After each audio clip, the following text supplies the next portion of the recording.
Welcome, everybody. Hello, and thank you for being here. Coming at you live in New York City. This is Spirit Matters, your daily Bhakti Center Gita podcast. My name is Dal Grung, and I'm here with Achuta Gopi. How are you, Achuta? Feeling excited. I was so confused because your screen said you were on mute, but I could hear you, and I thought There's a delay. It lied. there's a delay that it lied. Are you wearing new? Are you getting new neck beads? I see new neck beads coming in and out. Like, are those? Have you had those? I've had these ones, yeah, since for a few months now, actually. Wearing those same ones every day for a few months? Every day. Do you have anything else more tightly around your neck, or just those? Nope, just these. Maybe it's the pink shirt that brought it out for me. It's it. Could be. All right. So we are diving into the Bhagavad Gita. Um, we left off We left off right text after. 20, Yeah. right? Yep. Beautiful. You were reading the verses so nicely yesterday. You want to keep reading? Sure. Okay. At that time, Arjuna, the son of Pandu, seated in the chariot bearing the flag marked with Hanuman, took up his bow and prepared to shoot his arrows. O king, after looking at the sons of Dhritarashtra drawn in military array, Arjuna then spoke to Lord Krishna these words. Arjuna Hmm. said, O infallible one, please draw my chariot between the two armies so that I may see those present here who desire to fight and with whom I must contend in this great trial of arms. I kind of like these two verses. Tell me why. Um, there's like little things in there. Srila Little, Prabhupada little likes things. Srila Prabhupada likes to speak in the purports about the signs of victory that were already there. Hmm. Krishna and Arjuna on the same chariot, that's already in and of itself a sign of victory wherever Krishna is automatically. It has to go Hmm. well. The fact Hmm. that Hanuman was on the flag is another sign of victory. Like all of these things should have been consoling Arjuna that look, life is it's gonna turn out okay. And still, he's telling Krishna, "O infallible one, please draw my chariot between the two armies so that I may see those present here." It's like, once again, Dhritarashtra asking those questions with the answers that he already knew. Arjuna already knows. They've done the rundown so many times. They've had conference after conference after conference about who was going to be on which side, who was going to show up when. He knew already by heart the amount of people that were going to be there. And so we can kind of look at those times in our lives where we start asking questions, but really they're fear-based. They're Hmm. just anxiety-filled questions. And usually we know the answer. And even when our, Supreme Bestie gives us all the signs that things should work out, our minds will try to convince us that it's impossible for it to work out. Hmm. Yes. I think that appreciate that a lot. And I appreciate you connecting that back to Duryodhan in the very beginning, or Dhritarashtra asking questions that we know the answers to, and dealing with this seed of doubt that can come very much into our spiritual life, even when things seem to be working out, or we seem to know where things are going, and not believing in it. It's an interesting take on Arjuna, and I appreciate that very much. Thank you. I feel like it's a very human response. Hmm. We have Yeah. every indication that life will go well. But the minute we Mm, are faced with resistance, we lean on the doubts as though mm, that is the only outcome that could possibly occur.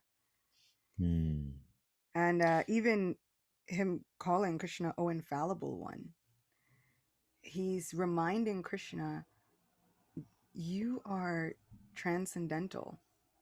You are our advisor. Not only that, but you never forget your promises to your people. You are Hmm. never to be taken out of your incredible situation. You're always seated in the heart. You will never leave the devotee. Like all of these things are encompassed in that one name, infallible, which happens to be Achyuta. Yeah, what is the word for infallible? What is Krishna called? Hello. But yeah, so he calls him Achyuta, and he's reminding him that you never leave your place within the heart of the devotee. You never leave your situated place, and you can dispel all the fear that you know is lurking within the heart. So it's this kind of indirect telling Krishna what you need, even if you're not using all the words to tell Krishna what you need. Hmm. I think that it's interesting you use this word infallible. Yeah, he calls him achyuta, infallible, and then he asked this question about to see, what would happen, and then this whole spiral of doubt follows this observation of the armies, and he's saying that Krishna, you're infallible. His thought or his mind is telling that it's infallible, but his heart isn't quite sure. Because we actually believed that, then we might act in a very different way. Um, and so there was a book written a long time ago called The Christian Atheist, and it was about the idea between belief and behavior. Um, and the idea where our belief says one thing, but our behavior says something else. Um, I believe something about God, or I claim to believe something about God or divine higher truth or about interconnection and etc. But my behavior demonstrates something very differently. And so he's talking about this dichotomy sometimes between our belief and our behavior. And sometimes our behavior says more about our belief than our words or our thoughts do. And so he's mentioning Krishna, oh infallible one, oh one who is has everything planned out perfectly and is taking care of everything perfectly. Um, let's rethink this, shall we? Yeah, it's exactly that. And when we get to the ninth chapter of Bhagavad Gita, which, long time off, but when we get to the ninth chapter, um, Srila Prabhupada will also talk about the same thing. And he'll say, especially even with Vaishnavas, he said, you'll see many devotees who know Krishna but still don't believe that he is the Mm, supreme personality of Godhead. mm, And it's almost like an intellectual knowing of the theory of it, mm. but the actual practical application of it feels like it gets sketchy. Yeah, and it's interesting how much of it just relates to the attachment we have to our own plans. Hmm. And I get curious about why is it that we get so attached to our plans being a certain, like, what we kind of get this tunnel vision that things are supposed to be a certain way without even stepping back to think of, like, would it be so terrible if it went a different way? Hmm. um and I think, like, Arjuna had a concept of how, I mean, that's where Arjuna starts spiraling out of control. He starts anticipating all of these outcomes, and it's a lose-lose situation. If this happens, we lose. If this outcome happens, etc. um and I think that trust or belief in a divine higher power that's guiding things for our best interest and for everyone's best interest, it clashes with this preconceived notion of ourself and the plans that we have, and the inability to kind of let them go and accept that it's okay if it goes a different way. Yeah, and I was also thinking about these very like human responses that you see from pure devotees or transcendental personalities is how it gets called. Mm, And we can often use that to like shame ourselves into having a different response, like, oh well, it's like, but This entire Bhagavad Gita is here because Mm. Arjuna is having the breakdown that we all will Mm-hmm. have. Oh, but he's a pure devotee. Like, that's a transcendental person. I can never compare myself. And I was listening to a lecture recently, and Bhakti Tirtha Maharaj was saying that actually these responses are absolutely for us. They are Mm. absolutely for us. It's like when you get a teacher, and of course they know everything, but they bring themselves down to the level of the student, or they'll hold the student's hand, or they'll write the material themselves in order to help the students to really understand and integrate whatever knowledge they're trying to teach them. And the student doesn't say, oh well, that's teacher, I can't ever learn this. We happily take the information and we try to imbibe it. And so when it comes to this idea of pure devotees here, I am here, never, never the twain shall meet. Like, that's it. Mm. um I feel like we have to be a little more easygoing on ourselves in all circumstances, like you said, in not being so attached to our own plans going exactly the way we think they should go, Mm-hmm. but also in understanding that we're working towards the goal. And so these examples are here for us as we work towards the goal. It's not that once we're perfect, then we get these examples. These examples are for the imperfect. Mm. And I also think, as I was thinking of these verses here, of, this dichotomy, as you were sharing, we've been talking about, this this worrying about things not going well, um, and all of the signs that were there in these verses themselves, indicating to Arjuna, that I think I've quoted this, I think, many times before. That one of my favorite songs by Trevor Hall is the song called Indigo, and he says, "I've got to play like a child in her lap. Um, no defending, no attack. I know that spirit's got my back." I love those lyrics and I love that song. And this idea of like, okay, letting go of my preconceived notions and accepting that like there is divine spirit at my back looking out for me. And when we look at the verses, it says Arjuna, the son of Pandu, um, and reminding of him his heritage and where he's from, seated on the chariot bearing the flag marked with Hanuman, meaning that Hanuman was there present with him in the form of the flag, um, you know, foreboding victory, foreboding strength, foreboding righteousness. And he's with Arjuna, the infallible one, who's his chariot driver. And so all of these things are there as omens of his well-being, yet his mind is taking him to this place of doubt and destruction. And I think it was yesterday we're talking about like, what are we celebrating? And I think that so often we just easily forget all of the powerful support systems we have in our life, and the ways in which, there's that famous allegory, is that the right word, or like a story of, a man who was caught in a flood and he knew that God would save him. And the flood was coming and they sent a jeep. They're like, we got to get out of here. And he's like, get in the jeep. He's like, no, I believe God will save me. And then like, okay, they left. And then eventually like the flood coming in and they sent a boat to get him. It's like, you got to get out of town. Like the flood's coming. You're not going to make it. He's like, no, I believe God will save me. God said that he will save me. I don't need a boat.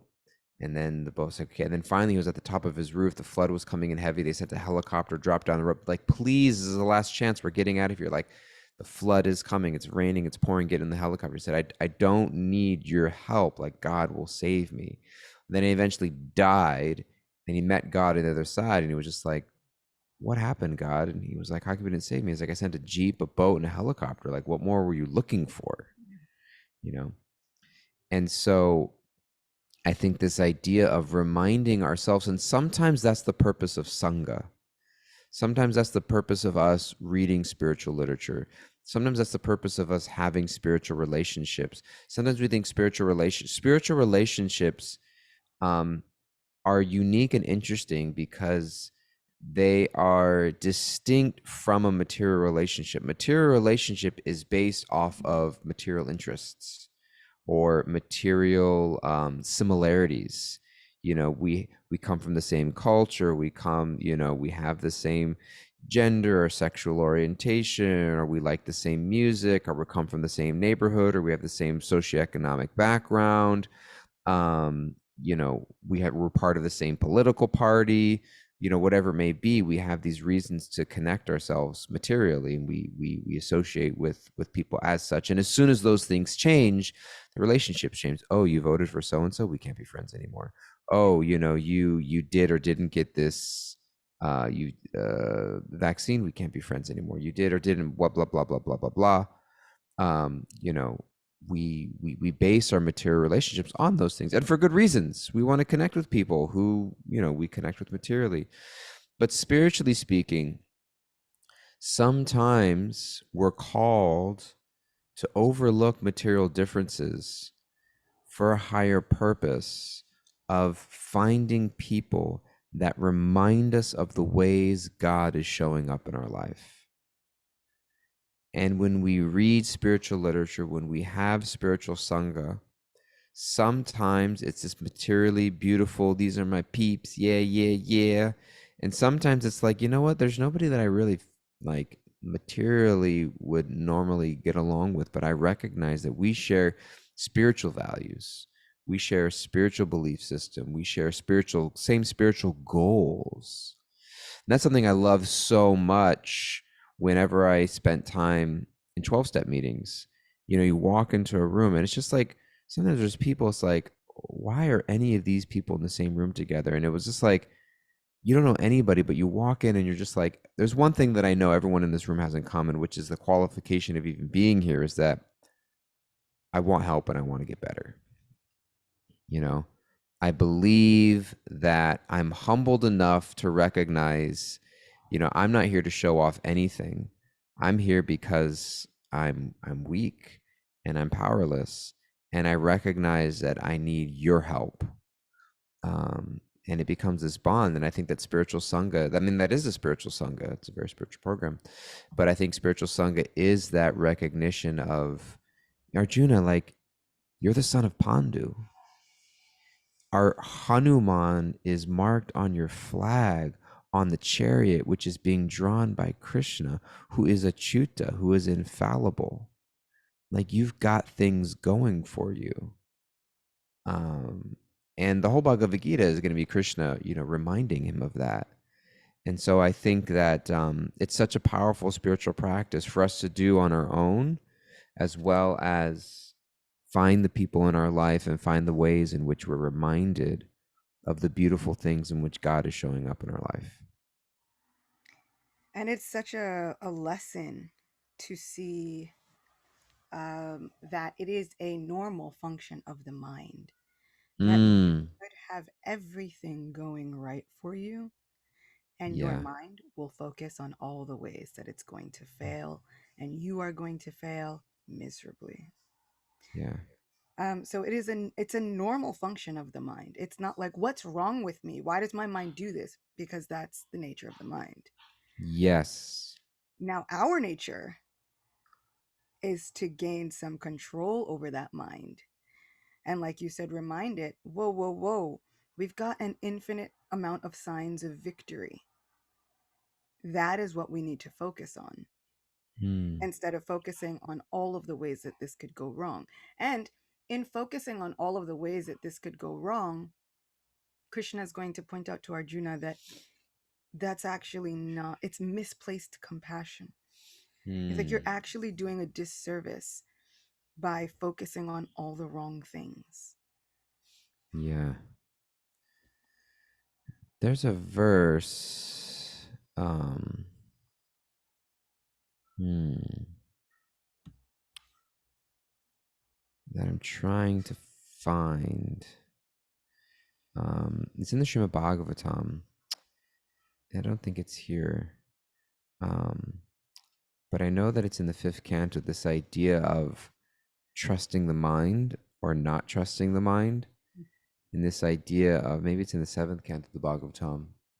Um, but this idea of the mind is always something that we have to keep in check. And I appreciate the point you're making, that it's why am I thinking like this? And it's something in some ways, like in organizational development, in companies, they talk about problems that need to be solved versus tensions that need to be managed. Like a problem is something that you need to solve, make it go away and address it and move on. A tension that needs to be managed is something that never goes away, and you're always going to have to deal with it. It's just, how do you manage it so that it doesn't overcome you or become too big of an issue. But there's always going to be, certain things that just need to get tensions that need to get managed, between planning the future with and dealing with the here and now, certain levels of interpersonal relationship, etc. And the mind is one of those things. It's not a problem to solve. It's a tension that's always going to be need to be managed. Doubt is something that's always going to be need. We don't get to a certain level of advance, and all of a sudden there's no doubt. I mean, eventually become, when you become self-realized back into your eternal position of a spirit soul. There's always Uh, doubt. Somehow or other, you see these elevated souls, and it's like I was just talking to somebody the other day, and there's a saint, Haridas Thakur, and he was mm, named the actual preceptor and teacher of chanting God's names. He would chant mm, 300,000 names a day. And even at the end of his life, he was telling Sri Chaitanya Mahaprabhu, who was the incarnation of Krishna at the time, he was telling him, I don't feel satisfied with my chanting. I don't know if I've exactly done enough. mm, I don't know what's coming of this. And Sri Chaitanya is telling him, he's like, you don't even need to chant that much anymore. Like, you're old now. You can chill out. You can just rest. Like, I've got it covered. You've got everything. And there are these real, intense, human like emotions. And I feel like we have this idea that at some point, these human like emotions are going to go away. And I feel like what Krishna is telling us is this is a function of the soul. Do we really think like we think that all of these human emotions and things that we have are things that are material world things and not spiritual things? And what happens is we have them because they are spiritual things. There's mm, nothing in the spiritual world, even though it gets elevated outside of this, what's called a perverted reflection. We don't have these things because they came about here and we're not there. mm, They started in a spiritual aspect, and then sometimes they get degraded and they get twisted into whatever we see here. But the core essence of those things, this, have I done enough? Have I what is this? Where does this stand? These things are there. Um, and because it heightens the relationship between us and the Supreme Person, it makes us mm, have some really truthful heart to heart conversations. mm, It really brings the relationship from a place of you are God, I am here, into wait, you're my friend. Can I lean on you? Can you console me? Can I come to you if I'm feeling a little off? And our Supreme Person every single time says, yes, please do. Please, please. I wish you would. I You mentioned like heightening our relationship with the Supreme Person, and I think that when we think about the idea, like the idea of eternality and the idea of infiniteness and the idea of love being the highest reality, and the idea of love ever expanding. I mean, it's quite interesting, the idea of eternal growth and expansion and development of love. Like it's never stagnant. And so I was thinking that in terms of, it's like, if love is the highest reality and love is constantly deepening and growing and expanding, like what are the impetus and means for that deepening and that growth? And so, in a spiritual context, the idea of doubt or fear or challenges exist in service to heightening our love. And in a material context, our fears and our doubts exist as a means of pulling us further away from love. Yeah. because we simply we disengage, or we isolate, or we give up out of frustration, which is what Arjuna wanted to do. Um, but we learn that actually, like, allow in a spiritual context, and I think that that's this idea of renouncing, accepting whatever is favorable and rejecting whatever is unfavorable. It's that if and again, it's not easy, and with the whole Bhagavad Gita will help us in this regard. Um, but it's learning that, you know is my self-loathing, my worrying, my uh wallowing in something, is it serving me, or is it actually taking me further away? Or is my lamentation about something actually impelling me to dive deeper into my practice, in which case it's serving me. Yeah.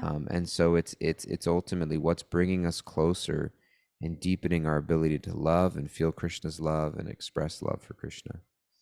It's like, am I lamenting over something which is worthy of lamentation, which is the question that Krishna is going to be posing to Arjuna Mm, in just a second. And he's going to be offering up this idea. What I really like is that Krishna pushes back. He's mm, really gentle with it, but he gives some like indirect. There's some like snide remarks that we're going to be getting into in the next couple of days that I actually like about Krishna's personality, because he has mm, some clapbacks. He's like, okay, well, like, is this actually worthy of lamentation? mm. He's so Is this snarky. actually dharma? Yeah. He gets a little sarcastic with it. He's like, "Oh, that's dharma? Okay, cool. Mm, Let's explore it. Sure. Let's try." yeah. Beautiful, beautiful, beautiful stuff. Thank you. We want to wrap up and have some things to take away with us. So we're going to ask Kimberly, share with us a few takeaways. Kimberly, what do we got on tap?